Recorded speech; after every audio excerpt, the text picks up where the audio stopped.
It's been 3 weeks since deadly explosions rocked Beirut, leaving unimaginable damage in their wake. Hardest hit was the area surrounding the port, where the explosion occurred, known as the wealthier area of town. But as Lebanon dives into recovery, a population on the seams will now be even more at risk of poverty and food insecurity. Naser Jaber, a Palestinian chef and founder of the Migrant Kitchen, was in the middle of a campaign he launched to feed nearly 20 million people in New York City, impacted by the COVID crisis. But when tragedy struck, he hopped on a flight to Beirut to help bring food to tens of thousands of Palestinians and Syrian refugees living in Shatila refugee camp in the southern part of the city. Hi everybody, Nasser here from the Migrant Kitchen. Today we begin our first distribution point here in Shatila camp. As you can see, the cars behind us right now with the food.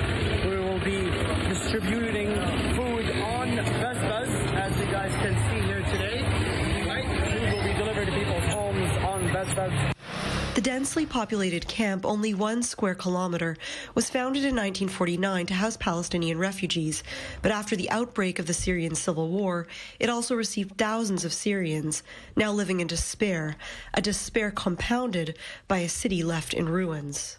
The need is pretty dire in the camps. I'm going to show you guys how people live here.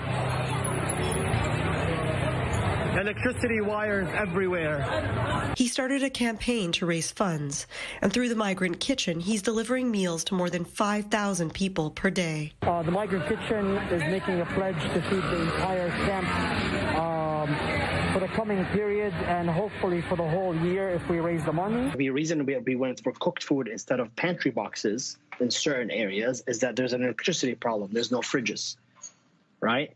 And the core of the Migrant Kitchen is to feed people with respect, which means I'm not trying to give them pasta or lentils. I want to give them meat. I want to give them a decent meal, and I want to give it to them 3 times a day. The lessons he learned in New York City, he brought with him to Beirut. When we came to Beirut, we were operational within 24 hours. We needed to find a kitchen. We needed to find an organization. We needed to allocate the need. We put in a dispatcher. We set up the entire process. We understood how much the meals that we need to begin with and started deploying. Lessons he hopes to supply to the whole Middle East. And our dream is to go to Yemen. Our dream is to feed Yemen and Gaza, for me personally. Emily Rose, I-24 News.